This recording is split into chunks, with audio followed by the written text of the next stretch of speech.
नमस्कार दोस्तों, स्वागत है आप सभी का एक बार फिर से आपके अपने YouTube चैनल इम्प्रेसिव मैथ्स पर। आशा करता हूं कि आप सब अच्छे होंगे। आज की इस वीडियो में हम एसएससी सीजीएल 2022 टायर 1 के 3 दिसंबर शिफ्ट 1 में आए हुए मैथ्स के क्वेश्चंस को सॉल्व करेंगे। तो चलिए स्टार्ट करते हैं अपने क्वेश्चन नंबर 1 से।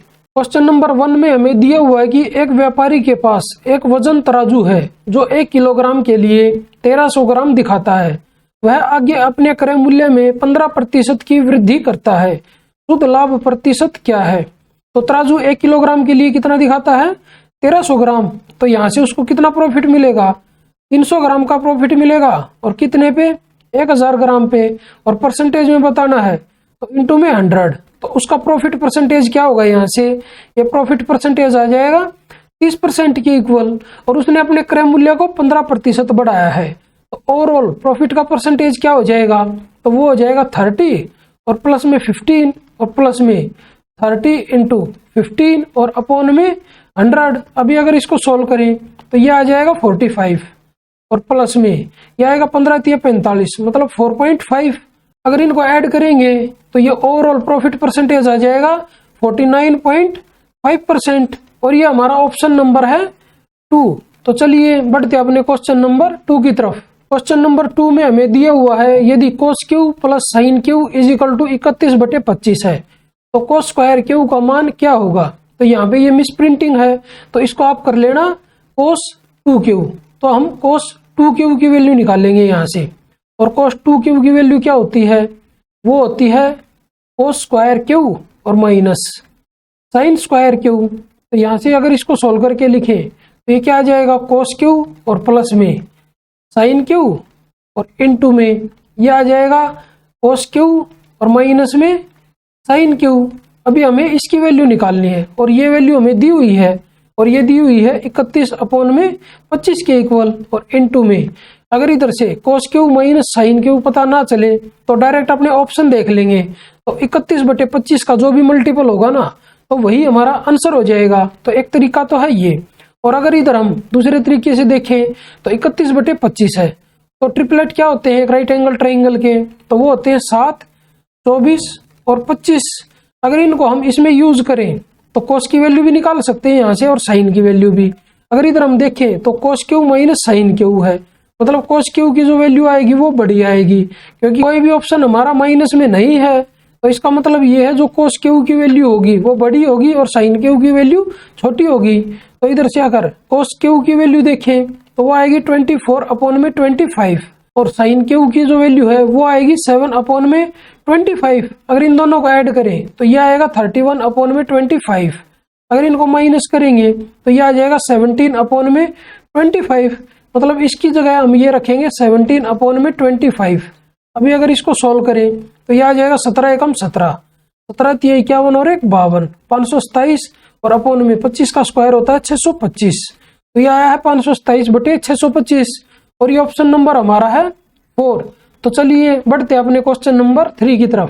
क्वेश्चन नंबर 3 में हमें दिया हुआ है कि वृत्त के एक त्रिज्या खंड का क्षेत्रफल 66 सेंटीमीटर स्क्वायर है और उस त्रिज्या खंड के कोण का माप 60 डिग्री है। उस वृत्त की त्रिज्या ज्ञात कीजिए। मतलब जो वृत्त खंड हमें दिया हुआ है उसका एरिया दिया हुआ है और उसका एंगल। तो पूरा सर्कल जो होता है उसका एंगल कितना होता है? 360 डिग्री। और ये 60 का कितने गुना है? ये इसका 6 गुना है। तो पूरे सर्कल का एरिया भी कितना हो जाएगा? 66 का 6 गुना। और सर्कल का एरिया होता क्या है? वो होता है πr² के इक्वल। तो इसको 66 गुना 6 के इक्वल रख देंगे। तो इधर से r की वैल्यू निकाल देंगे तो 22/7 और इनटू में r² इक्वल टू 66 × 6। अभी इसको 22 से कट करें तो इधर आएगा 3। r² की वैल्यू क्या आ जाएगी यहाँ से? तो ये आ जाएगी 6 × 18 और गुना में 7। अभी अगर इधर से r की वैल्यू निकाल लें तो ये क्या आएगा? ये आ जाएगा 9 × 2 × 7 और इसका रूट। तो r की वैल्यू यहाँ से आ जाएगी 3 × √14। तो ये r की वैल्यू आई है और ये ऑप्शन नंबर हमारा है 3। तो चलिए बढ़ते अपने क्वेश्चन नंबर 4 की तरफ। क्वेश्चन नंबर 4 में हमसे पूछा है वह निकटतम संख्या जो 87,501 से बड़ी है और 765 से पूर्णतः विभाज्य है वह ज्ञात कीजिए। तो अगर हम इसके टुकड़े करें तो इसमें क्या आएगा? एक तो 5 आएगा और इनटू में, तो ये 7 और 6 13 और 5 18, ये संख्या जो है 9 की मल्टीपल भी होगी। और जो हमारा आंसर आएगा वो 765 का मल्टीपल होगा, तो हमारा जो आंसर आएगा वो 5 का भी मल्टीपल होगा और वो 9 का भी मल्टीपल होगा। तो अगर हम अपने ऑप्शन देखें तो जो ये ऑप्शन नंबर 2 है ये 5 का मल्टीपल नहीं हो सकता, तो इसका मतलब ये हमारा आंसर भी नहीं हो सकता। तो अभी हम ऐसा करते हैं, सारे ऑप्शन में से 9 का मल्टीपल ढूंढते हैं कि कौन सा है। तो अगर इधर से हम देखें तो 8 और 7 15, 15 और 7 22 और 5 27, तो ये 9 से डिवाइड हो जाएगा ऑप्शन नंबर 1, मतलब ये हमारा आंसर हो सकता है। अभी ऑप्शन नंबर 3 को देख लेते हैं, तो 9 को कट कर देते हैं, तो 8 और 8 16 और 7 23 और 5 28, तो ये 9 से डिवाइड नहीं होगी ये संख्या, तो ये हमारा आंसर भी नहीं होगा। अभी ऑप्शन नंबर 4 को देखते हैं, तो 7 या 21, 21 और 5 ये होगा 26, 26 और 8 34, तो ये भी 9 से डिवाइड नहीं होती है संख्या, तो ये भी हमारा आंसर नहीं होगा। तो हमारा आंसर कौन सा हो जाएगा, तो हमारा आंसर हो जाएगा ऑप्शन नंबर 1। तो चलिए बढ़ते हैं अपने क्वेश्चन नंबर 5 की तरफ। क्वेश्चन नंबर 5 में हमें एक ट्रिग्नोमेट्रिक फंक्शन दिया हुआ है, इसको सोल्व करके हमें इसकी वैल्यू बतानी है। तो हम ऐसा करते हैं, इसमें a की वैल्यू 45 डिग्री पुट कर देते हैं, और हमें पता है cos a 45 पे और sin a 45 पे सेम होते हैं, और ऐसे ही tan 45 और cot 45 भी सेम होते हैं, मतलब ये वाली वैल्यू और ये वाली वैल्यू दोनों सेम हैं और माइनस हो रखी हैं। तो इसको सोल्व करके क्या आ जाएगा, इसको सोल्व करके 0 आएगा। अभी ये 45 डिग्री ऑप्शन में रख देते हैं। अभी अगर ऑप्शन नंबर 1 में 45 रखेंगे तो ये 0 नहीं आएगा, तो ये हमारा आंसर नहीं होगा। तो ये इधर आ जाएगा 1, तो ये भी आंसर नहीं होगा। अगर इसमें 45 रखेंगे तो ये भी हमारा आंसर नहीं होगा। केवल एक ही ऑप्शन है हमारा ऑप्शन नंबर 3, जिसमें a की वैल्यू 45 रखने से 0 आएगा, तो यही हमारा आंसर हो जाएगा। तो चलिए बढ़ते हैं अपने क्वेश्चन नंबर 6 की तरफ। क्वेश्चन नंबर 6 में हमें दिया हुआ है रुचि, खुशी और तेजू एक कार्य को 30, 40 और 60 दिन में पूरा कर सकते हैं। तो इधर लिख लेते हैं रुचि, और इधर खुशी, और इधर तेजू। ये 30 दिन में काम को करती है, ये 40 में और ये 60 में। तो टोटल वर्क मान लेते हैं तीनों का एलसीएम, तो वो हो जाएगा 120। तो इसकी एफिशिएंसी आ जाएगी 4, इसकी एफिशिएंसी 3 और इसकी एफिशिएंसी 2। अभी नेक्स्ट हमें दिया हुआ है, यदि खुशी और तेजू दोनों हर तीसरे दिन रुचि की सहायता करते हैं तो रुचि कितने दिन में कार्य पूरा कर सकती है। तो सबसे पहले रुचि स्टार्टिंग में 2 दिन काम करेगी, और तीसरे दिन इसके साथ तेजू और खुशी मिलकर इसका साथ देंगे। तो तीसरे दिन क्या होगा, रुचि प्लस में खुशी और प्लस में तेजू ये काम करेंगे, और ये 1 दिन काम करेंगे। तो इधर से अगर रुचि 2 दिन काम करेगी और 1 दिन में करती है 4, तो 2 दिन में 8 काम। अभी ये तीनों 1 दिन में कितना काम करेंगे, 4 3 7 और 2 9, तो 9 काम। अभी दिन हो कितने गए इधर, तो 2 और 1 3, 3 दिन। तो काम कितना हुआ, काम हुआ 8 और 9 17। अभी हमें काम कितना करना है 120, तो इसको 7 से मल्टीप्लाई करेंगे तो 17 से 119, तो इसको भी 7 से मल्टीप्लाई करेंगे तो यह आएगा 21 दिन। अभी काम कितना बच गया, एक काम बच गया। और जो रुचि करेगी उस काम को, और रुचि करती कितना काम 1 दिन में 4, तो एक काम को कितने दिन में करेगी 1/4 दिन में। तो टोटल कितना टाइम लग गया उसको 21 सही 1/4 दिन। और अगर इसको सोल्व करके लिखें तो 21 चौक 84 और 1 85 और बटे में 4, मतलब इतने दिन उसको लगेंगे। और ये ऑप्शन नंबर हमारा है 2। तो चलिए बढ़ते हैं अपने क्वेश्चन नंबर 7 की तरफ। क्वेश्चन नंबर 7 में हमें दिया हुआ है, यदि एक गोले का व्यास 3.5 सेंटीमीटर है तो गोले का कुल पृष्ठीय क्षेत्रफल क्या है। तो व्यास हमें दिया हुआ है, तो रेडियस निकाल देंगे, तो वो हो जाएगी 35/20। तो अभी गोले का कुल पृष्ठीय क्षेत्रफल क्या होता है, वो होता है 4 पाई r स्क्वायर के इक्वल। तो सभी वैल्यू रख देते हैं इसमें, तो 4 इंटू 22/7 और इंटू में 35/20 और इंटू में 35/20। तो 7 से इसको कट करें तो 5 आएगा, 5 से कट करेंगे तो इधर 4 आएगा, ये 4 से ये 4 कट हो जाएगा, इधर आएगा 11 और इधर हो जाएगा 10। अभी अगर इसको सोल्व करें तो यह आ जाएगा 385/10 और इसको सोल्व करके आ जाएगा 38.5 सेंटीमीटर स्क्वायर। और ये हमारा ऑप्शन नंबर है 2। तो चलिए बढ़ते हैं अपने क्वेश्चन नंबर 8 की तरफ। क्वेश्चन नंबर 8 में हमें दिया हुआ है, यदि A अनुपात B = C अनुपात D है, मतलब A/B = C/D, ये हमें दिया हुआ है। तो निम्नलिखित में से कौन सा अनुपात A अनुपात C के बराबर है। तो A की वैल्यू हम 1 मान लेते हैं, B की 2, C की 3, तो D की वैल्यू हमें 6 माननी पड़ेगी, तो तभी 1 अनुपात 2 आएगा। तो अभी A अनुपात C किसके इक्वल आएगा यहाँ से, तो A अनुपात C यहाँ से आ जाएगा 1:3 के बराबर। अब ये सारी वैल्यू हम ऑप्शन में रख लेते हैं, तो जिससे भी हमारा 1:3 आएगा वही हमारा आंसर होगा। तो B अनुपात C, अगर इधर से देखें तो B है 2 और C है 3, तो यह आएगा 2:3, मतलब ये हमारा आंसर नहीं होगा। और A अनुपात D, A है 1 और D है 6, तो 1:6, तो ये भी हमारा आंसर नहीं होगा। अभी ऑप्शन नंबर 3 में अगर ये वैल्यू रखे तो A प्लस B कितना हो जाएगा 3, और रेशियो C प्लस D कितना हो जाएगा 6 और 3 9। अभी अगर इसका रेशियो निकालें तो वो आ जाएगा 1:3, और यही हमें चाहिए था। अभी हम ऑप्शन नंबर 4 को और एक बार चेक कर लेते हैं, तो A प्लस D कितना हो जाएगा, A प्लस D 7 और अनुपात B प्लस C ये हो जाएगा 5, तो ये भी हमारा आंसर नहीं होगा। तो हमारा आंसर हो जाएगा ऑप्शन नंबर 3। तो चलिए बढ़ते अपने क्वेश्चन नंबर 9 की तरफ। क्वेश्चन नंबर 9 में हमें दिया हुआ है राम के पास जितना धन था उसका 12 से ही 1/2% खो गया और शेष धन का 75% खर्च करने के बाद उसके पास रुपए 630 शेष बचते हैं। राम के पास शुरू में कितने रुपए थे, तो 12 से ही 1/2% उसने खो दिया, मतलब 1/8, तो उसके पास बच कितना गया 7/8, और इनटू में 75% उसने खर्च कर दिया, मतलब 3/4 उसने खर्च कर दिया, तो कितना बच गया 1/4 बच गया। तो उसके पास अभी बचे कितने हैं 630 रुपए, तो ये इक्वल होगा 630 के। अभी अगर इसको सोल्व करें तो 7 से इसको कट कर देते हैं, तो 7 9 63 और 0, तो 1 की वैल्यू यहाँ से क्या आ जाएगी अगर निकालें तो वो आ जाएगी 90 इंटू 32। अभी अगर इसको सोल्व करें तो ये 0 9 दूनी 18 का 8, 1 9 27 और 1 28, तो राम के पास स्टार्टिंग में 2880 रुपए थे, और ये ऑप्शन नंबर हमारा है 4। तो चलिए बढ़ते हैं अपने क्वेश्चन नंबर 10 की तरफ। क्वेश्चन नंबर 10 में हमें दिया हुआ है रुपए 5000 को 2 भागों में इस प्रकार विभाजित किया जाता है कि यदि एक भाग को 4% की दर से और दूसरे को 5% की दर से निवेश किया जाता है तो दोनों राशियों से प्राप्त कुल वार्षिक ब्याज रुपए 223 है। 4% पर कितना निवेश किया गया था, तो इधर हम लिख लेते हैं 4% और इधर 5%। हम मान लेते हैं पूरा का पूरा धन 4% पर निवेश किया तो कितना ब्याज मिलेगा, तो 4 पंजे 20, 200 रुपए ब्याज मिलेगा। अगर हम मान ले कि पूरा का पूरा जो धन था वो 5% पर निवेश किया तो हमें 250 रुपए ब्याज मिलेगा, लेकिन हमें मिला कितना है 223।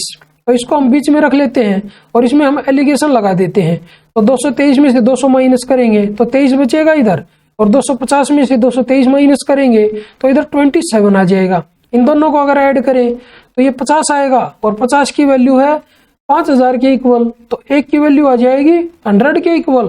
तो अभी हमें बताना है कि 4% पर कितना धन निवेश किया गया था, तो 4% के नीचे कितना है 27, तो इसको 100 से मल्टीप्लाई करेंगे तो ये आ जाएगा 2700 रुपए, और ये ऑप्शन नंबर हमारा है 2। तो चलिए बढ़ते अपने क्वेश्चन नंबर 11 की तरफ।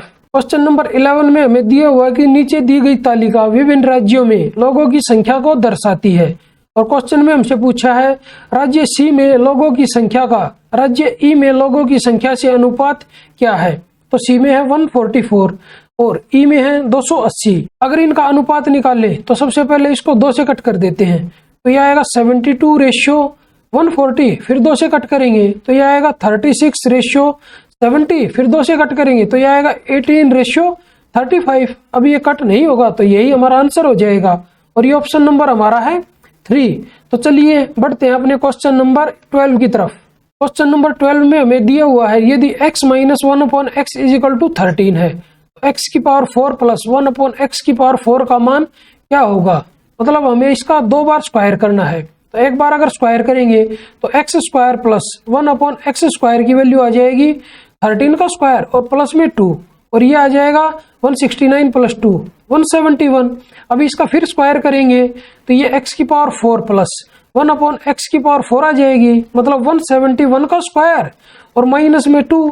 तो अगर इसका स्क्वायर करेंगे तो यूनिट डिजिट लास्ट में आएगी 1 और -2, तो 11 में से 2 जाएगा तो लास्ट में यूनिट डिजिट क्या बचेगी आंसर की, वो 9 बचेगी। अगर हम अपने ऑप्शन देखें तो एक ही ऑप्शन में जो यूनिट डिजिट है वो 9 दी हुई है, मतलब यही हमारा आंसर हो जाएगा। तो चलिए बढ़ते हैं अपने क्वेश्चन नंबर 13 की तरफ। क्वेश्चन नंबर 13 में हमसे पूछा है कि 12/5, 14/5 और 16/17 के महत्तम समापवर्तक की गणना करें, मतलब हमें HCF निकालना है इसका। और HCF होता है जो ये अंश दिए हुए हैं ऊपर, इनका HCF, और नीचे जो हर दिए हुए हैं उनका LCM। तो इनमें क्या कॉमन है, सभी में बड़ी से बड़ी संख्या, तो वो 2 कॉमन है। और अपॉन में नीचे वालों का LCM कितना हो जाएगा, वो हो जाएगा 15 इंटू में 17। अभी अगर इसको सोल्व करें तो यह आएगा 2 अपॉन में, इनको मल्टीप्लाई करके कुछ आएगा। अगर हम अपने ऑप्शन देखें तो एक ही ऑप्शन में हमारा है 2 अपॉन में 255, मतलब यही हमारा आंसर हो जाएगा। तो चलिए बढ़ते अपने क्वेश्चन नंबर 14 की तरफ। क्वेश्चन नंबर 14 में हमें दिया हुआ कि निम्नलिखित तालिका का अध्ययन करें और नीचे दिए गए प्रश्न का उत्तर दें। तो प्रश्न में हमसे पूछा है सेक्शन सी के कितने प्रतिशत छात्र विज्ञान में उत्तीर्ण हुए लेकिन गणित में अनुत्तीर्ण रहे। तो सबसे पहले हम जो सेक्शन सी है उसके सभी स्टूडेंट को ऐड कर लेंगे। तो ऐड हो गए क्या आ जाएगा, 8 और 6 14, 14 और 8 22, 2 हासिल 5 और 2 7 और 2 9। तो टोटल स्टूडेंट है सेक्शन सी में 92। अभी हमें देखना है विज्ञान में उत्तीर्ण और गणित में अनुत्तीर्ण। तो इधर अगर देखें passed in science but failed in mathematics, तो कितने स्टूडेंट हैं, वो है 8। तो इनका परसेंटेज निकालना है तो वो आ जाएगा 8 अपॉन में 92 और इनटू में परसेंटेज के लिए 100 से मल्टीप्लाई करेंगे। अभी ये 4 से कट हो जाएगा तो 4 दूनी 8, ये इधर आएगा 23। अभी अगर इसको सोल्व करें तो ये आएगा 200 बटे में 23। अभी ये सबसे पहले कितने पे जाएगा, ये जाएगा 8 पे, मतलब 8 या 24, 2 8 दूनी 16 और 2 18, 9 पे जाता तो ये 200 से ज्यादा हो जाता, मतलब हमारा जो भी आंसर आएगा वो आएगा 8 पॉइंट। अगर हम अपने ऑप्शन देखें तो एक ही ऑप्शन है हमारा जो 8 से स्टार्ट होता है, वो है 8.70, इसलिए यही हमारा आंसर हो जाएगा। तो चलिए बढ़ते अपने क्वेश्चन नंबर 15 की तरफ। क्वेश्चन नंबर 15 में हमसे पूछा है x की power 4 plus x square plus 25 के गुणनखंड इनमें से कौन से हैं। तो हम ऐसा करते हैं x की वैल्यू 1 रख देते हैं, तो ये क्या आ जाएगा 1 + 1 और प्लस में 25 और ये आ जाएगा 27 के इक्वल। अभी हम ऑप्शन में भी x की वैल्यू 1 रख देते हैं और जिसमें भी 27 आ जाएगा वही हमारा आंसर होगा। अगर हम ऑप्शन नंबर 1 में रखें तो ये आ जाएगा 1 + 3 और प्लस में 5 और इनटू में ये आ जाएगा 1 - 3 और प्लस में 5, तो 5 और 3 8 और 1 9, तो 9 इंटू 5 और 1 6 - 3, 3 9 × 27, मतलब ये हमारा आंसर हो सकता है। अभी ऑप्शन नंबर 2 को भी देख लेते हैं, तो ये आएगा 1 - 3 + 5, तो यह आया है 3 इंटू में अभी ये आ जाएगा 1 - 3 + 5, तो ये भी 3 आएगा, तो ये क्या आ जाएगा 9, मतलब ये हमारा आंसर नहीं हो सकता। अभी ऑप्शन नंबर 3 में रख देते हैं x की वैल्यू, तो ये आ जाएगा 1 + 3 + 5, तो ये आएगा 9 और इनटू में तो ये भी 9 आ जाएगा, तो 9 × 9 81, तो ये भी हमारा आंसर नहीं हो सकता। अभी अगर इसमें 1 रखें तो ये क्या आ जाएगा 1 + 3 और -5, तो ये -1 आएगा और इनटू में ये क्या आ जाएगा 1 - 3 और प्लस में 5, तो ये 3 के इक्वल आएगा, तो इनकी मल्टीप्लाई आएगी -3, मतलब ये भी हमारा आंसर नहीं होगा। तो हमारा आंसर हो जाएगा ऑप्शन नंबर 1। तो चलिए बढ़ते अपने क्वेश्चन नंबर 16 की तरफ। क्वेश्चन नंबर 16 में हमें दिया हुआ है कि एक निश्चित बिल पर 25% की छूट और 15% और 10% की 2 क्रमिक छूटों के बीच का अंतर ₹25 था।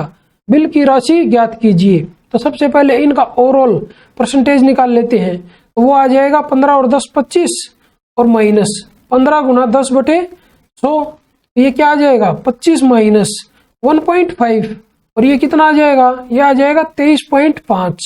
अभी हमें ये दिया हुआ है और ये दिया हुआ है, तो इन दोनों का डिफरेंस कितना है, इन दोनों का डिफरेंस है 1.5% के, और क्वेश्चन में उसकी वैल्यू दी हुई है 25 के इक्वल, तो इसको रख देते हैं 25 के इक्वल। तो अभी हमें बताना है बिल की राशि, मतलब हमें 100 की वैल्यू निकालनी है। तो 100 की वैल्यू क्या हो जाएगी, वो हो जाएगी 25 और अपॉन में 1.5 और इनटू में 100। अभी अगर इसको सोल्व करें तो इधर से ये दशमलव को हटा के 10 से मल्टीप्लाई कर देते हैं, तो 5 से इसको कट करेंगे तो 5 × 15 और 5 5 25। अभी अगर इसको हम सोल्व करें तो ये हमारा आ जाएगा 5000 और बटे में 3, तो ये आ जाएगा 3 एकम 3, 3 6 18, 3 6 18, फिर 3 6 18 और फिर पॉइंट में 3 6 18, फिर यहाँ पे 7 लगा देते हैं, मतलब 1666.67। तो इसका मतलब ये जो ऑप्शन नंबर 1 है ये हमारा राइट आंसर हो जाएगा। तो चलिए बढ़ते अपने क्वेश्चन नंबर 17 की तरफ। क्वेश्चन नंबर 17 में हमें दिया हुआ है यदि एक गोले का आयतन 24,416.64 सेंटीमीटर क्यूब है। तो इसका पृष्ठीय क्षेत्रफल ज्ञात कीजिए जो दशमलव के 2 स्थानों तक सही हो। पाई इजिकल टू 3.14 लीजिए। तो गोले का आयतन क्या होता है, वो होता है 4/3 पाई आर क्यूब, और ये हमें दिया हुआ है 24,416 और 0.64, तो पॉइंट को हटा देते हैं तो ये हो जाएगा 64 और अपॉन में 100। अभी हम ऐसा करते हैं, वैल्यू रख देते हैं इसमें और यहाँ से आर की वैल्यू निकालेंगे क्योंकि हमें पृष्ठीय क्षेत्रफल बताना है और वो होता है 4 पाई आर स्क्वायर के इक्वल, तो आर की वैल्यू हमें चाहिए। अभी इसको सोल्व करके यहाँ से आर की वैल्यू निकाल लेते हैं तो यह आ जाएगा 4/3 इंटू में पाई की वैल्यू 3.14, तो इसको लिखेंगे 314 अपॉन में 100 और इंटू में आर क्यूब, और ये इक्वल है 2441664 और अपॉन में 100 के।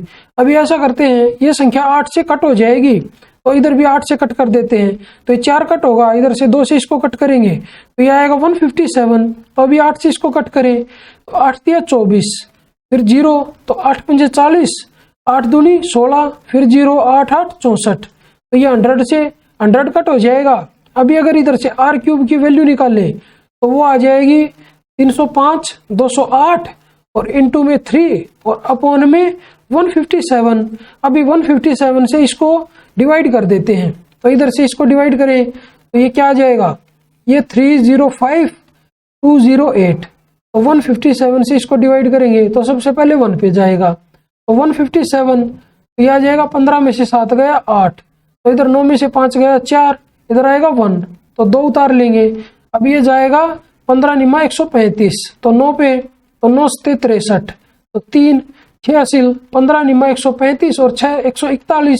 अभी अगर इसमें से इसको माइनस करेंगे तो 12 में से 3 गया 9, 7 में से 1 गया 6 और 0 उतार लेंगे। अभी ये जाएगा 15 चौक 60, 4 पे तो 4 से 28, 8 2 हासिल 15 चौक 60 और 2 62, क्या 628, तो 10 में से 8 गया 2 और 8 में से 2 जाएगा तो 6 और 8 उतार लेंगे तो ये फिर 4 पे जाएगा, तो ये आर क्यूब की वैल्यू क्या आ जाएगी, ये आ जाएगी 1944 और इंटू में 3।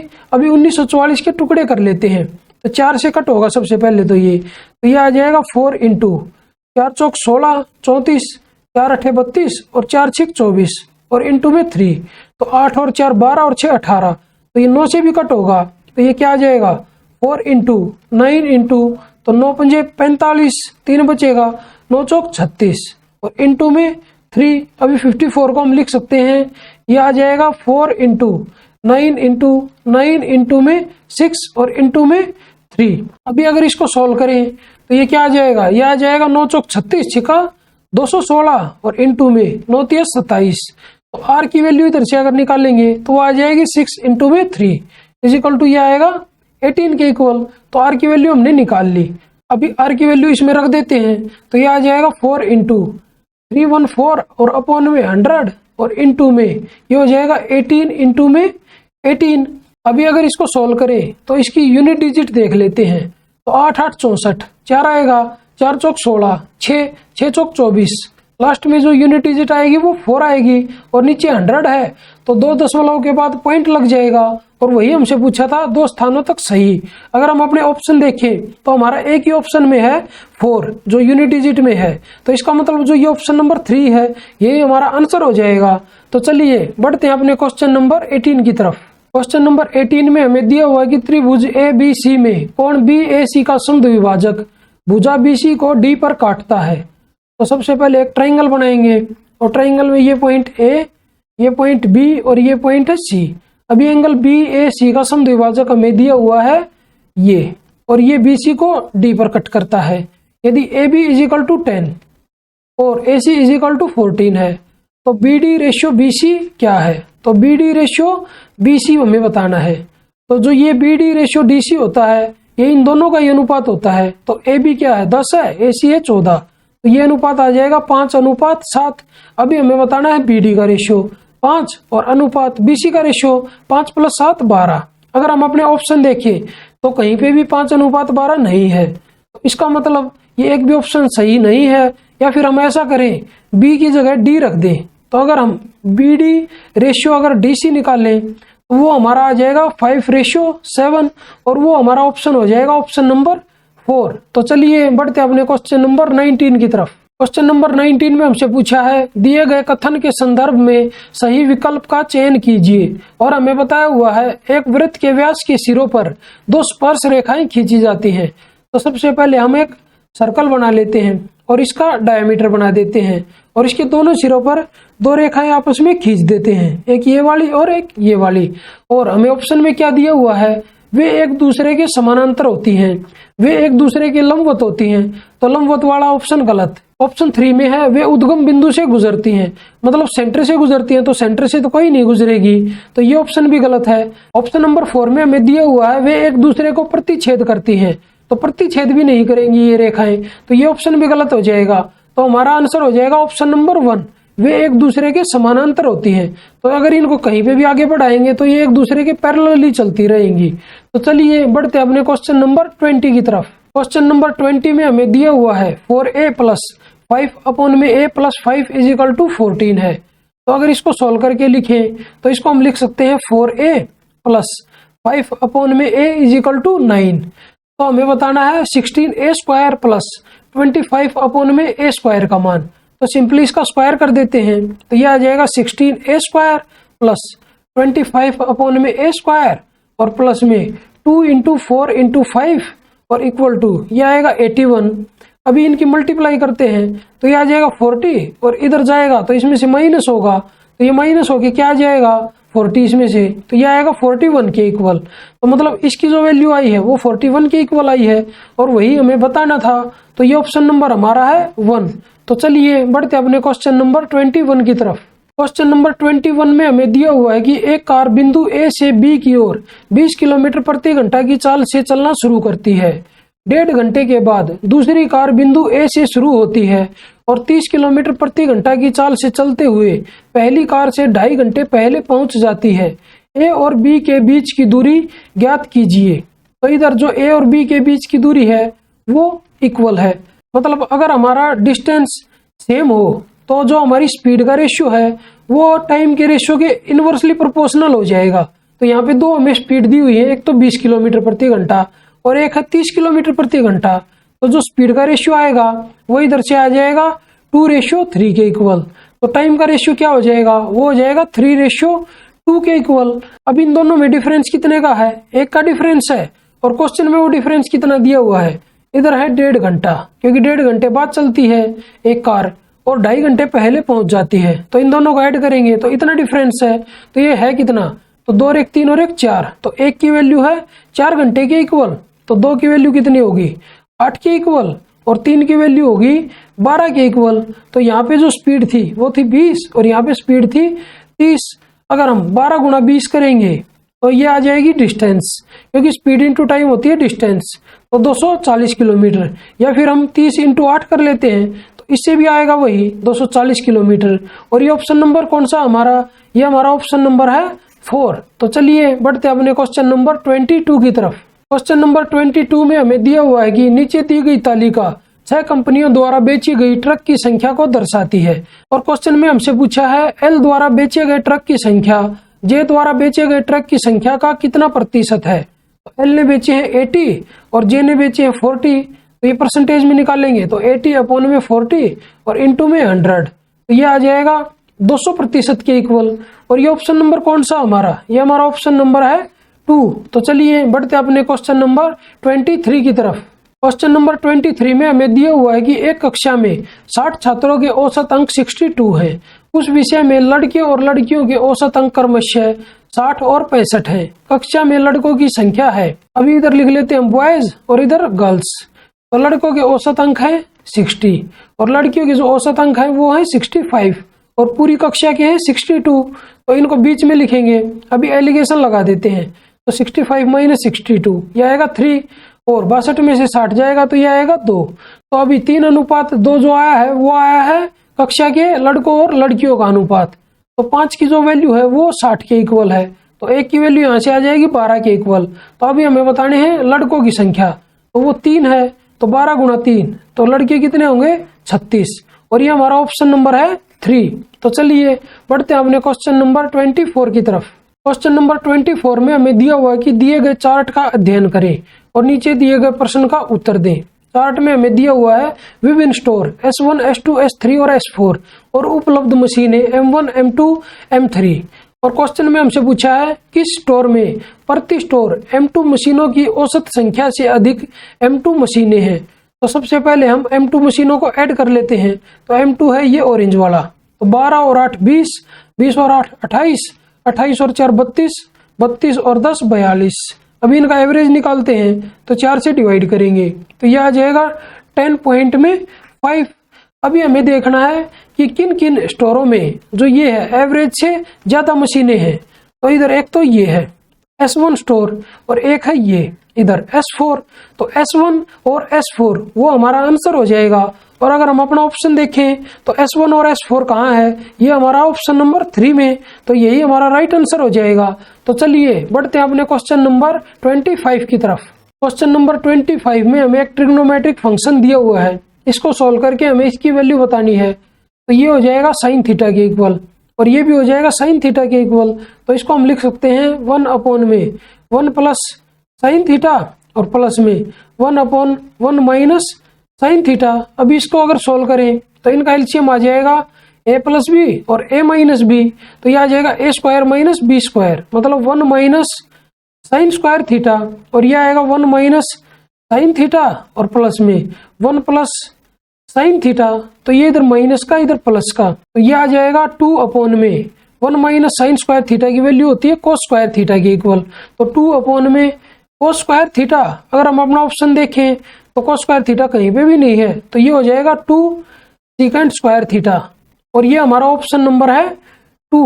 तो चलिए आज की इस वीडियो को यहीं पे समाप्त करते हैं और जल्दी ही मिलते हैं एक नई वीडियो में एक नए पेपर के साथ। तब तक के लिए बाय बाय, टेक केयर। अगर आप लोगों को ये वीडियो पसंद आई हो तो इस वीडियो को लाइक कीजिए, अपने दोस्तों के साथ शेयर कीजिए और अगर आप मेरे चैनल पर नए हैं तो मेरे चैनल को सब्सक्राइब जरूर कीजिए। और अगर आप लोगों को इस क्वेश्चन पेपर की PDF बाइलिंगुअल में चाहिए तो मेरे टेलीग्राम चैनल इंप्रेसिव मैथ्स को ज्वाइन करना ना भूलें। धन्यवाद।